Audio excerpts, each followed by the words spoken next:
अस्सलाम वालेकुम। ये आज आपका लेक्चर नंबर 3 जो कि इनेट इम्यूनिटी से रिलेटेड है। इससे पहले हमने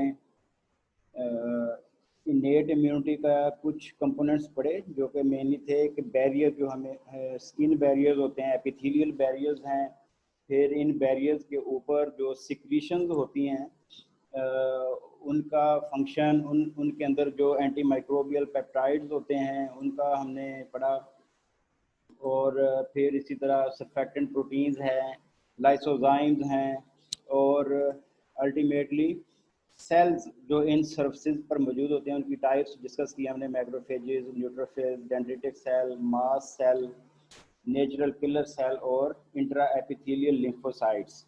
तो ये सारे जो कंपोनेंट्स हैं सेलुलर एंड जो मॉलिक्यूल्स हैं इन सर्फेसिस पे, सबका काम क्या है कि इंस्टेंट डिफेंस प्रोवाइड करना अगेंस्ट द इन्फेक्शन। लेकिन जैसे लास्ट टाइम भी मैंने जिक्र किया कि this defence is relatively weak and may only be able to hold the pathogen for short period of time। यानी कि ये कोई मुस्तकिल इलाज नहीं है, ये शॉर्ट पीरियड ऑफ टाइम के लिए वायरस, बैक्टीरिया या किसी और पैथोजन को होल्ड कर सकता है, उसको उसके इन्फेक्शन को रोक सकता है। तो इसके लिए फिर फर्दर क्या और मैकेनिज्म्स हैं वो हम ज़रा डिस्कस करने लगे हैं। इनेट इम्यूनिटी की चूँकि बात हो रही है तो बेसिक डिफरेंस इनेट इम्यूनिटी और अडाप्टिव इम्यूनिटी वो पिछले लेक्चर में मैं बताया हूँ आपको। तो और अब इनेट इम्यूनिटी का जो फर्दर एक पार्ट है या एक फिनोमिना है उसको हम कहते हैं इन्फ्लेमेशन। तो जैसे ये बोल्ड किया हुआ है इन्फ्लेमेशन, इसको आज हम ज़रा ब्रीफली डिस्कस करते हैं कि व्हाट इज़ इन्फ्लेमेशन।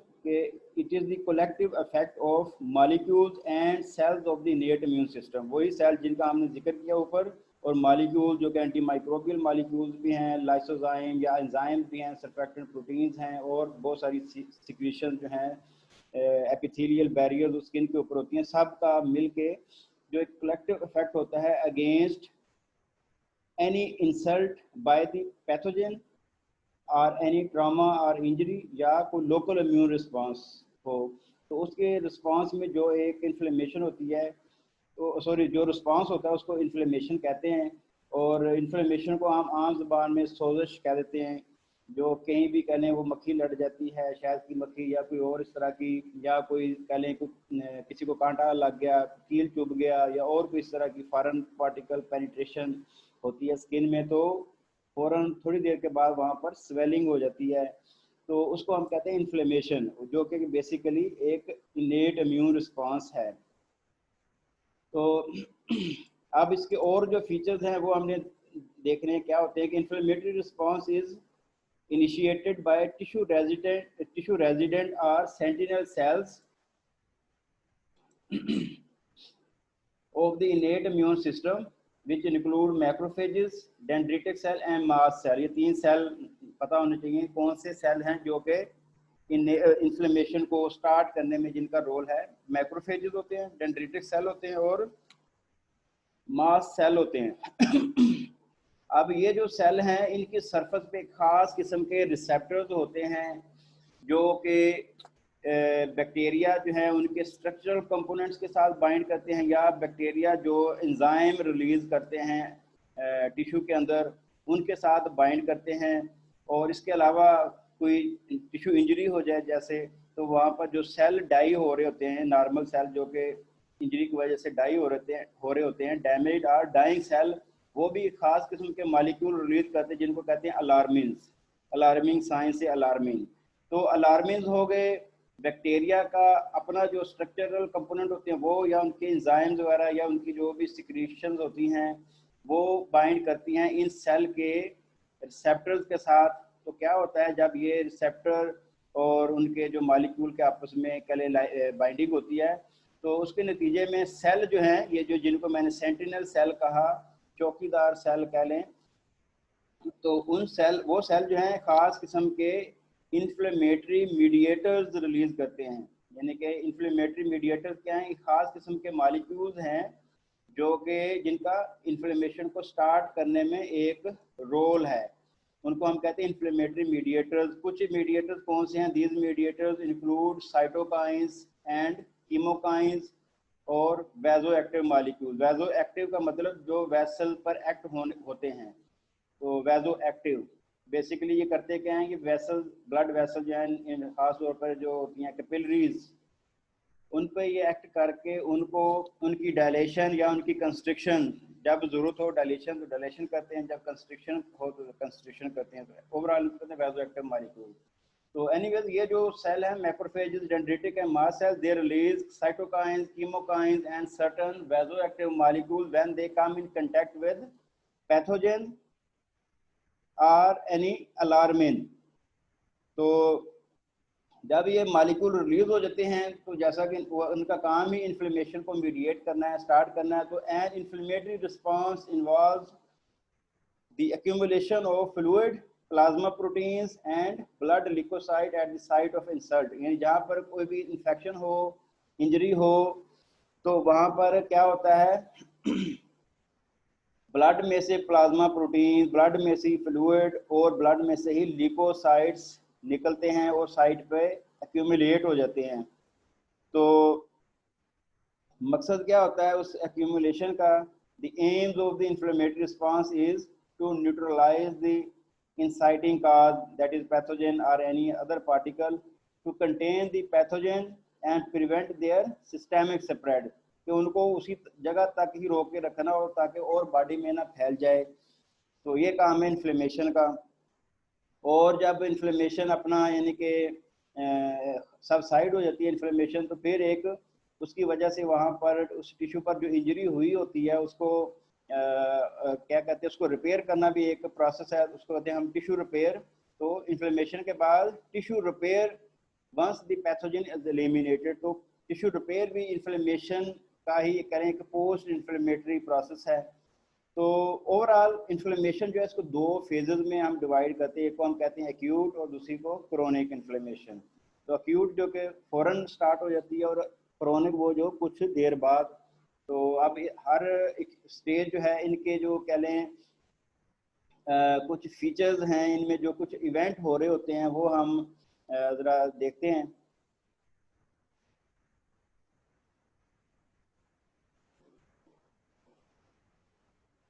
तो एक्यूट इन्फ्लेमेशन का मतलब क्या है कि it starts with in minutes of the tissue insult और injury and is characterized by the presence of 5 cardinal sign या 5 प्रोमिनेंट साइंस ऑफ इन्फ्लेमेशन।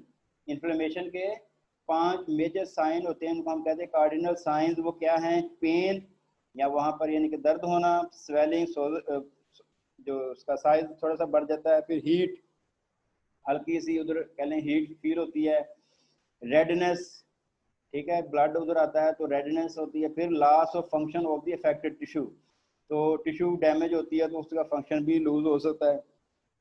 तो ये 5 साइन दिन में होने चाहिए कि what are the 5 cardinal signs of inflammation? Pain, swelling, heat, redness and loss of function. तो ये सारे जो काम हो रहे होते हैं इनकी जो रीज़न क्या है वो ज़रा आगे चल के ये जो हम आगे पॉइंट पढ़ेंगे तो समझ आ जाएगी कि पेन क्यों होती है। तो अगेन बहुत सारे इन्फ्लेमेटरी मीडिएटर रिलीज हो रहे होते हैं तो जो कि नर्व एंडिंग्स हैं उन पे एक्ट करते हैं और फिर पेन का एहसास होता है। तो सबसे पहले क्या होता है जी के वैसोडाइलेशन। जैसे ऊपर मैंने कहा कि वैसो एक्टिव मॉलिक्यूल रिलीज होते हैं, वो वेसल्स की जो एंडोथीलियम होती है, अंदर जो लाइनिंग होती है उस पर एक्ट करते हैं और उसको डायलेट कर देते हैं। ठीक है, दोनों एंडोथीलियल सेल जो हैं उनके दरमियान स्पेस बढ़ती है और फिर क्या होता है वहाँ से ब्लड प्रोटीन्स जो प्लाज्मा है वो रिलीज होता है। तो जो टिश्यू में फिर वो अक्यूमुलेट हो जाता है उस जगह पे, और इस सिचुएशन को हम कहते हैं एडीमा। फ्लूइड का रिलीज होकर बाहर आना टिश्यू में, उसको हम एडीमा कहते हैं। तो वाजोडाइलेशन, एडीमा, एंडोथीलियल सेल्स, उनके दरमियान जो सेल है उनमें स्पेस प्रोड्यूस होना, वो सारा काम किसका है? जो इन्फ्लेमेशन में वैजो एक्टिव मॉलिक्यूल रिलीज होते हैं वो करवाते हैं सारा काम। फिर क्या होता है, साथ साथ एंडोथीलियल सेल जो हैं कैपिलरी एंडोथेलियल सेल, उनकी सरफेस पे खास किस्म के मालिक्यूल एक्सप्रेस होते हैं, उनको हम कहते हैं एडिशन मालिक्यूल। एडिशन का मतलब होता है अटैच होना। तो वो ऐसे मालिक्यूल्स होते हैं कि जिनके साथ लीकोसाइट जो हैं, ब्लड के जो सेल होते हैं लीकोसाइट, वो उन एडिशन मालिक्यूल के साथ अटैच होके उनकी स्पीड होती है स्लो, और स्लो होके फिर वो जहाँ पर सेल स्ट्रेच हुए होते हैं वहाँ से वो एस्केप कर जाते हैं इनटू द टिश्यू। ठीक है, नॉर्मली तो ब्लड एक स्पीड से चल रहा होता है, और लेकिन जब जिस जगह पे इन्फ्लेमेशन हुई होती है वहाँ पर वैजो डायलेशन होती है, सेल्स डायलेट जो सेल के दरमियान स्पेस है वो बढ़ जाती है for the short period of time, और leukocyte by interaction with adhesion molecule वहाँ से एस्केप कर जाते हैं। तो इस तरह जो ल्यूकोसाइट का एस्केप करना है from the blood vessels into the tissue, that is called extravasation. ठीक है, और ये सबसे पहले जो एक्स्ट्रावेजेट करते हैं, बाहर आते हैं सेल, उनको हम कहते हैं neutrophils, and this migration occurs within first few hours of the inflammatory response, acute inflammatory response। यानी जैसे ही टिश्यू इंजरी होती है तो with in first few hours neutrophils जो है वो वहाँ से ब्लड से एस्केप करके उस साइड पे आ जाते हैं। फिर फर्दर क्या होता है, न्यूट्रोफिल आगे साइड पे ब्लड प्लाज्मा आ गया, और कह लें प्रोटीन्स भी लीक हो रही होती हैं, तो वो सबसे क्या होगी, उस जगह पे थोड़ी सी स्वेलिंग हो जाती है, और हीट भी होगी, पेन भी होगी। ठीक है, और लॉस ऑफ फंक्शन, ये फंक्शन वो जब आगे हम चलते पढ़ते हैं कि जब neutrophils they will fight with the pathogen, तो उस जगह पर कुछ सेल डैमेज भी होते हैं, तो लॉस ऑफ फंक्शन वाला जो पॉइंट है वो भी इधर प्रूव होता है। तो एनीवेज एक बात जो है वो, जब मैंने कहा कि एंडोथेलियल सेल स्ट्रेच होते हैं, तो उस स्ट्रेचिंग के दौरान आपने हिस्टोलॉजी पढ़ के आए हैं, तो एंडोथेलियम के नीचे कुछ कनेक्टिव टिश्यू और उसके और कंपोनेंट होते हैं, उनमें एक होता है कोलेजन प्रोटीन्स होती हैं। तो वो कोलेजन प्रोटीन्स भी एक्सपोज होती हैं टू दी ब्लड, या ब्लड के जो सेल हैं लाइक प्लेटलेट्स, तो उससे क्या होता है, ब्लड कोगुलेशन इनिशिएट हो जाती है। तो ये एक प्रोटेक्टिव मैकेनिज्म है इन्फ्लेमेशन के दौरान, कि जैसे ही इन्फेक्शन हुआ, वहाँ पर इन्फ्लेमेशन की ज़रूरत है, वहाँ पर सेल वाइजो डायलेशन हुई, सेल बाहर निकले, और फौरन ही जब cell enough amount of cell has been release या एस्केप्ड इनटू द टिश्यू, तो क्या होता है कि फौरन ही ब्लड भी कोगुलेट करता है। इसको लामतनाई टाइम के लिए लीकेज नहीं होती, अदरवाइज तो कह लें वो बहुत लॉस हो जाए फ्लूइड का, तो वो जस्ट हल्का सा कह लें तो ऐसे ये इवेंट होता है। उसके बाद ब्लड क्लॉट होता है। ब्लड क्लॉट में जैसे आपने पढ़ा होगा फिजियोलॉजी में, प्लेटलेट्स का रोल है, कोगुलेशन फैक्टर्स होते हैं, तो वो सब के सब क्या करते हैं, मकसद क्लॉट बन जाए which prevent pathogen entry into the blood stream. Blood से पैथोजन जो है वो टिश्यू में ना आ जाए, तो उसको रोकने के लिए वो क्लॉटिंग का एक मैकेनिज्म होता है। तो ये सारे इवेंट हुए एक्यूट इन्फ्लेमेशन में। फिर फर्दर एक टर्म बोली जाती है कीमोटैक्सिस। तो कीमोटैक्सिस, जैसे मैंने ऊपर एक मॉलिक्यूल का नाम बोला कीमोकाइंस, तो basically chemokines are the substances और molecule which are released by mast cell, dendritic cell and macrophages which actually cause chemotaxis. Chemotaxis क्या है, directed movement of neutrocyte towards the site of injury, कि जहाँ पर injury हुई है, infection हुआ है, वहाँ पर न्यूट्रोफिल का टारगेटेड रिस्पांस, उसको कहते हैं कीमोटैक्सिस। ठीक है ना, जैसे वो पता कौन से मिसाइल होते हैं, क्रूज मिसाइल वगैरह, उनका बड़ा टारगेटेड रिस्पांस है। वो ऐसे नहीं है कि जहाँ मर्जी जाके लग जाएं, वो बड़ा एक टारगेटेड रिस्पांस है। तो इसी तरह ये जो न्यूट्रोफिल है वो भी हर जगह नहीं ब्लड से निकल के वो जनाब एस्केप करेंगे। They will only escape at the site where there is infection या कोई इंजरी है, तो वो कीमोटैक्सिस इसे कहते हैं, टारगेटेड रिस्पांस जो है। तो वो chemotaxis is mediated by chemokines. वो उस जगह पे सेल रिलीज करते हैं ये मॉलिक्यूल, तो न्यूट्रोफिल उसको कह लें एज अ गाइड या मार्क के तौर पे यूज करते हुए वहाँ पर पहुँचते हैं। तो इसको नेक्स्ट लेक्चर्स में और भी ज़रा डिटेल में पढ़ेंगे। वो इसमें रिसेप्टर्स का रोल है, वो जो मैंने बताया कि वेसल एंडोथेलियल सेल की सरफेस पे जो एडिशन मॉलिक्यूल एक्सप्रेस हो रहे हैं, they guide the neutrophil to reach the target site. But anyways chemotaxis मैंने आपको एक्सप्लेन किया। फिर क्या है, neutrophils recognize and bind the target यानी कि पैथोजन, और उसको फिर क्या करते हैं, एक रिसेप्टर मीडिएटेड रिस्पांस होता है न्यूट्रोफिल और पैथोजन के दरमियान। अगेन ये जो रिसेप्टर्स हैं न्यूट्रोफिल की सरफेस पे और पैथोजन की सरफेस पे जो पहले मॉलिक्यूल्स अटैच होते हैं, उनको अगेन आगे एक लेक्चर है उसमें हम जरा डिटेल में डिस्कस करेंगे। फिलहाल इतना ही आप रखें याद कि neutrophil engage with the pathogens via receptor and ligand interaction, या और फिर से क्या होता है, फैगोसाइटोसिस स्टार्ट होती है। फैगोसाइटोसिस यानी खाने का अमल, पैथोजन को वो न्यूट्रोफिल में इनगल्फ कर लेते हैं। तो ये जो इनगल्फिंग है इसमें एक तो रिसेप्टर का रोल है, उसके अलावा कुछ सीरम में पाई जाने वाली प्रोटीन्स होती हैं जिनको हम कहते हैं एंटीबॉडीज एंड कम्प्लीमेंट। तो कम्प्लीमेंट ये भी ब्लड की प्रोटीन्स हैं जो कि पैथोजेंस के साथ अटैच हो जाती हैं, और एंटीबॉडीज तो इसका तो काम ही है कि ये कुछ एंटीबॉडी जैसे पॉली रिएक्टिव एंटीबॉडीज हैं वो तो हर पैथोजन के साथ अटैच होंगी, और कुछ स्पेसिफिक एंटीबॉडीज होती हैं वो स्पेसिफिक पैथोजन के लिए स्पेसिफिक होंगी। ये नहीं कि कोरोना की एंटीबॉडीज बेसिलस के खिलाफ अटैच हो जाएं, ऐसा नहीं है, वो स्पेसिफिक होती हैं। तो anyways specific and non specific antibodies complement protein they bind with the pathogen. तो बाइंड जब होती हैं तो वो एक किस्म की कोटिंग कर देती हैं जो पैथोजन है। तो उस कोटिंग को, पैथोजन की जो कोटिंग है उसको कहते हैं ऑप्सोनाइजेशन या ऑप्शनाइज करना है। ऑप्शनाइज करता कौन है, कम्प्लीमेंट या एंटीबॉडीज, इसलिए उनको ऑप्सोनिन भी कहते हैं। तो इसकी सादा सी एग्जांपल मैं ऐसे दूंगा कि जैसे आप लोग या हम सलाद खाते हैं, तो अगर हम उसके ऊपर नींबू वगैरह को मिर्च मसाला डाल के खाएं या कुछ स्पेशल सैलड ड्रेसिंग होती हैं वो खाएं, तो उससे हम ज़्यादा कह लें हमारा जो है वो हम ज़्यादा कंज्यूम कर लेते हैं। ठीक है, हमने जो सैलड को उसको मोर पैलेटेबल बनाने के लिए हम उसमें उस पर सलाद वगैरह अगर ऐड कर दें तो हम ज़्यादा अच्छे तरीके से इसको कंज्यूम कर सकते हैं। अदरवाइज खा तो हम वैसे भी सकते हैं। तो वही काम है कि न्यूट्रोफिल जो है उन्होंने पैथोजन को इनगल्फ तो वैसे भी कर ही लेना है, लेकिन अगर पैथोजन को की कोटिंग हो जाए बाय कम्प्लीमेंट प्रोटीन या एंटीबॉडीज यानी कि ऑप्सोनाइजेशन हो जाए तो फैगोसाइटोसिस इन्हांस हो जाती है, ज़्यादा होती है। तो ये आपको फिनोमेना पता होना चाहिए कि what is opsonisation and what is its role in phagocytosis by neutrophils. तो once in the neutrophil the organism is enclosed within a vacuole which is called phagosome।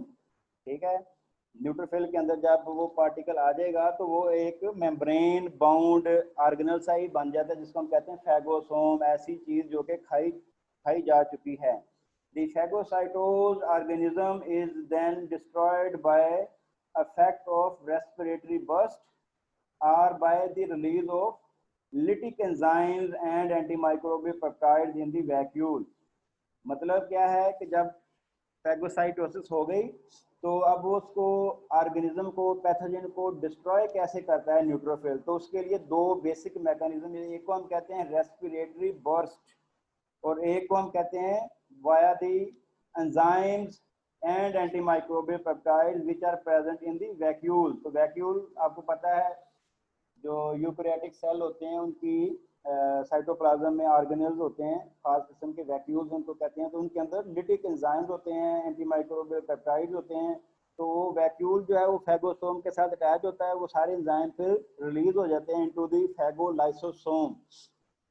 ठीक है, तो इसको ज़रा आगे दो पैरा जो है इनमें यही दो फिनोमेना इसको ज़रा ब्रीफ किया हुआ है, तो वो हम ज़रा देखते हैं कि how pathogen is destroyed by the neutrophil. Question आ सकता है आपको, तो वो आप ये एक्सप्लेन कर सकते हैं कि एक तो वो फैगोसाइटोसिस के बाद रेस्पिरेटरी बर्स्ट का अमल होता है। रेस्पिरेटरी बर्स्ट में क्या होता है कि निकोटिनामाइड एडेनिन डाइन्यूक्लियोटाइड एक मॉलिक्यूल है सेल के अंदर NADPH और ऑक्सीजन, इन दो कह लें मॉलिक्यूल्स हैं। ऑक्सीजन की अपटेक होती है, सेल ज़्यादा यानी कि ऑक्सीजन फेंकता है एनवायरनमेंट से, और फिर NADPH ये समझे एनर्जी की अलामत होती है सेल के अंदर NADPH और ऑक्सीजन, ये दोनों की मौजूदगी में क्या होता है, it leads to the production of large amount of hydrogen peroxide. Hydrogen peroxide produce होती है from oxygen in with the help of NADPH, और ये जो रिएक्शन है इसको कैटलाइज करता है सुपर ऑक्साइड डिसम्यूटेज एक एंजाइम। तो क्या करते हैं, सुपर ऑक्साइड डिसम्यूटेज जो है वो हाइड्रोजन पर ऑक्साइड बनाता है फ्रॉम ऑक्सीजन एंड NADPH, और फिर हाइड्रोजन पर ऑक्साइड जब बन जाता है तो फिर that leads to the production of hypohalides. तो हाइपोहेलाइड्स क्या हैं, हेलाइड हेलोजिन आपने पढ़ी होंगी, क्लोराइड फ्लोराइड आयोडाइड जो हैं, तो उसकी एग्जांपल OCl नेगेटिव, ये हाइपोहेलाइड की यानी कि हाइपोक्लोराइड की एग्जांपल है। तो ये जो हाइपोहेलाइड है that is basically anti microbial substance, pathogen को किल कर सकता है। तो हाइपोहेलाइड बनता कैसे है कि when माइलोपेरोक्सीडेज catalyse the reaction between hydrogen peroxide and any halide ion like chloride, chloride और हाइड्रोजन पेरोक्साइड के दरमियान रिएक्शन होके इन द प्रेजेंस ऑफ माइलोपेरोक्सीडेज क्या बनता है, हाइपोहेलाइड या हाइपोक्लोराइड, जो कि बेसिक एक एंटी माइक्रोबियल सब्सटेंस है सेल के अंदर, जो कि अंडर सच कंडीशन डेवलप होता है और वो पैथोजन को किल करता है।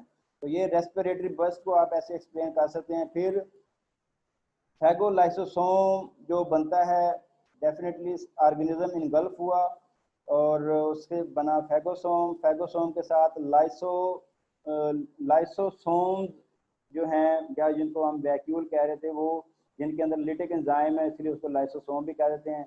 तो वो लाइसोसोम और फैगोसोम मिलके बना देते हैं फैगोसोम। तो अब वो जो एंजाइम है वो रिलीज होंगे और पैथोजन को है वो डाइजेस्ट कर देंगे। वो कौन कौन से एंजाइम हैं, लाइसोसोमल एंजाइम कौन से हैं, दे इट इज लाइसोजाइम, प्रोटीएज। तो लाइसोजाइम जो होता है ये बैक्टीरिया के सेल वॉल पे एक्ट करता है। प्रोटीएज का मतलब प्रोटीन से, प्रोटीएज यानी कि जितनी भी प्रोटीन होगी पैथोजन की उसको वो डिग्रेड कर देता है। फिर एसिड हाइड्रोलेसिस, तो ये भी एक एंजाइम है जो कि बैक्टीरिया की ब्रेकडाउन में इसका रोल है। फिर इसके अलावा कुछ एंटी माइक्रोबियल पेप्टाइड्स हैं, ऊपर वाले तो हैं एंजाइम, फिर एंटी माइक्रोबियल पेप्टाइड्स भी होते हैं जिसमें डिफेंसेंस,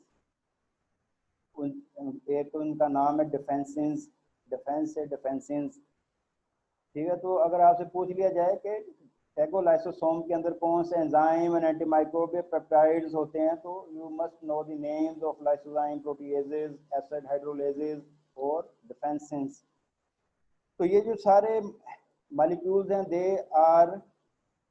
दे insert themselves into and disrupt the structure of the cell wall. तो बैक्टीरिया का सेल वॉल डिस्टर्ब हो जाएगी, डिसरप्ट हो जाएगी तो बैक्टीरिया किल हो जाएगा। तो ये एक अक्यूट इन्फ्लेमेशन का मैंने आपको प्रोसेस समझाया कि कैसे पैथोजन के अगेंस्ट फाइट होती है। तो ये आगे कुछ और फंक्शन है, ये मैं नहीं जा रहा उनकी डिटेल में, इसको आप छोड़ सकते हैं, पढ़ना हो तो पढ़ भी सकते हैं, लेकिन मैं एग्जाम में पूछूंगा नहीं।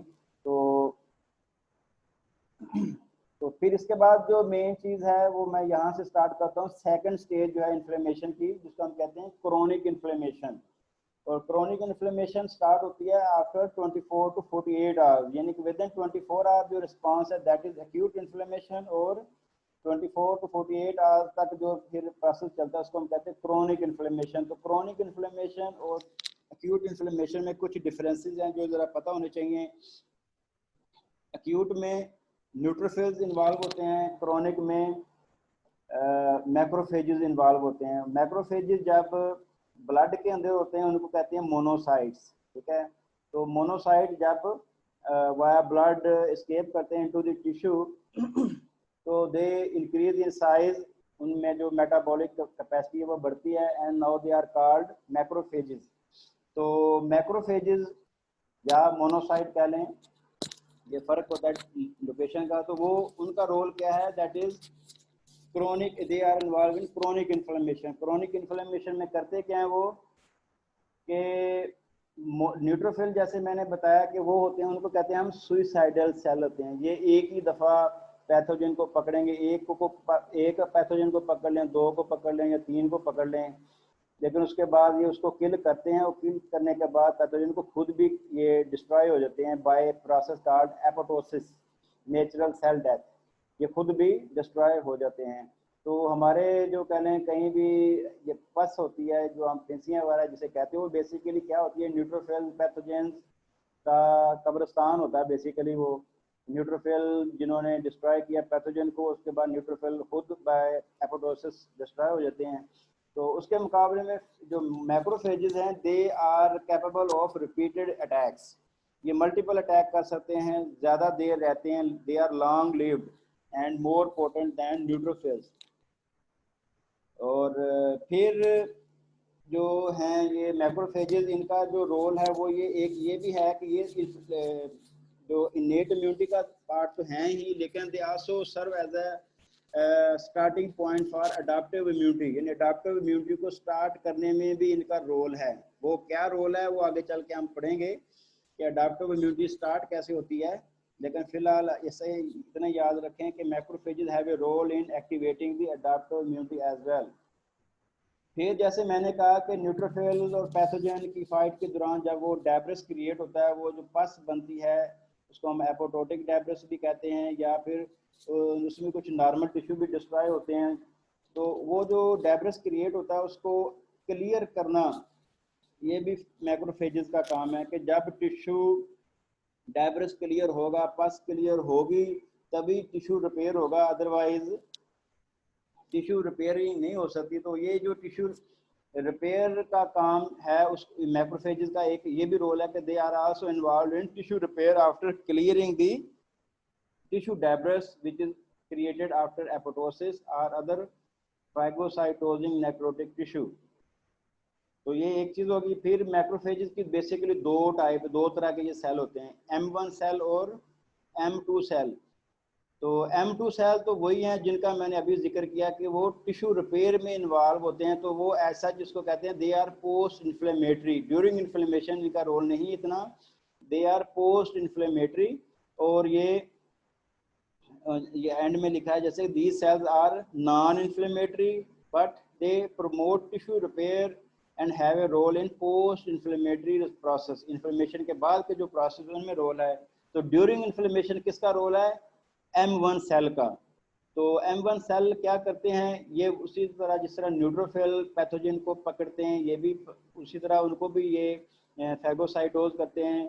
और फ़र्क थोड़ा सा ये है कि इनके अंदर निट्रिक ऑक्साइड प्रोड्यूस होता है आर्जिनिन से। आर्जिनिन एक अमाइनो एसिड होता है, यानी कि एक अमाइनो एसिड आर्जिनिन से ये निट्रिक ऑक्साइड बनाते हैं। जैसे वो हाइड्रोजन पेरोक्साइड बनाते हैं, तो ये निट्रिक ऑक्साइड बनाते हैं फ्रॉम आर्जिनिन। और एंजाइम जो कि इस अमल में रोल है जिसका, वो उसको कहते हैं निट्रिक ऑक्साइड सिंथेज। ठीक है, जब निट्रिक ऑक्साइड बन जाता है तो निट्रिक ऑक्साइड जो है वो रिएक्ट करता है with superoxide anions, negative ion जो हैं superoxide, to produce the substance called nitrogen dioxide which is highly toxic to the phagocytosed organism। तो ये ज़रा डिफरेंस आपसे पूछा जा सकता है, फिल इन द ब्लैंक्स आ सकती है कि निट्रिक ऑक्साइड या नाइट्रोजन डाइऑक्साइड ये किधर होते हैं, मैक्रोफेजेस में होते हैं, न्यूट्रोफिल में होते हैं, क्या रोल है इसका। ठीक है, तो आर्जिनिन से जो निट्रिक ऑक्साइड बनता है वो किन में बनता है, M1 सेल में। Macrophages able to generate nitric oxide are known as M1 cell and are important in the chronic inflammation। और जो दूसरे हैं M2 सेल, वो आर्जिनिन से निट्रिक ऑक्साइड नहीं बनाते, बल्कि वो क्या करते हैं, वो आर्जिनिन को ऑर्निथीन में कन्वर्ट कर देते हैं, क्योंकि उनके अंदर एक एंजाइम होता है आर्जिनेज। तो बेसिकली कहने का मकसद है कि वो निट्रिक ऑक्साइड नहीं बनाते, वो और कोई सब्सटेंस बनाते हैं, और उनका पोस्ट इन्फ्लेमेटरी रोल है। तो ये इसको अगेन आगे कुछ पॉइंट्स हैं जो कि मैं नहीं डिस्कस कर रहा क्योंकि ज़रा वो लेंथी हो जाने हैं, लेकिन किसी को शौक हो तो आप पढ़ सकते हैं। होपफुली नेक्स्ट लेक्चर में ये मैं थोड़ा सा ये पॉइंट मैंने जिक्र करना है। उसको हम कहते हैं कि कुछ पैथोजन जो हैं वो इन्फ्लेमेटरी रिस्पांस को डॉज कर जाते हैं, वो उससे क्लियर नहीं होते, तो उनका क्या स्टेटस होता है। तो उसको कहते हैं ग्रेनुलोमा फॉर्मेशन होना। तो वो अगेन नेक्स्ट लेक्चर में मैं उसको ब्रीफ करके फिर अगला लेक्चर स्टार्ट करेंगे। तो फिलहाल आपको पता होना चाहिए कि आज का जो लेक्चर था वो था बेसिकली इन्फ्लेमेशन। इन्फ्लेमेशन क्या होती है, इसकी स्टेजेस, इसमें कौन कौन से मेजर इवेंट्स होते हैं। तो इसी तरह अगर कोई पूछ ले फीवर क्या है, उसका क्या रोल होता है इनेट इम्यूनिटी में, तो जब इन्फ्लेमेशन होती है और ज़्यादा कह लें वाइडर लेवल पे इन्फ्लेमेशन हो तो वो that can also lead to fever. तो फीवर भी एक किस्म का डिफेंस मैकेनिज्म है ताकि बॉडी का टेम्परेचर हाई हो जाए और पैथोजन जो है वो इतना इजीली ग्रो ना कर सके। तो फीवर वगैरह जो है वो ये जो मैंने छोड़ दिया पॉइंट, इधर ये प्रोस्टाग्लैंडिन्स और इस तरह के और बहुत सारे कह लें मीडिएटर रिलीज होते हैं, they are lead to fever type condition. तो मैं अगेन उसकी डिटेल में नहीं गया। तो आप समझ लें कि फीवर, इन्फ्लेमेशन, ये बहुत सारे मीडिएटर रिलीज होते हैं सेल से, मैक्रोफेजेस से, डेंड्रिटिक सेल से और मास्ट सेल से। और फिर इसके अलावा जो टिश्यू डेड हो रहे होते हैं, डैमेज हो रहे होते हैं, उनसे भी कुछ मीडिएटर रिलीज होते हैं। They are lead to a condition called inflammation. और इन्फ्लेमेशन एक डिफेंस मैकेनिज्म है। तो इसको आप पढ़ेंगे, नोट्स मैंने आपको दिए हुए हैं पहले से ही। अटेंडेंस आप अपनी लगा दें LMS पे।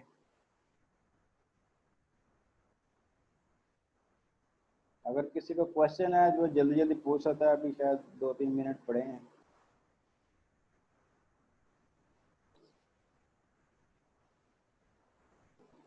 कोई क्वेश्चन नहीं है?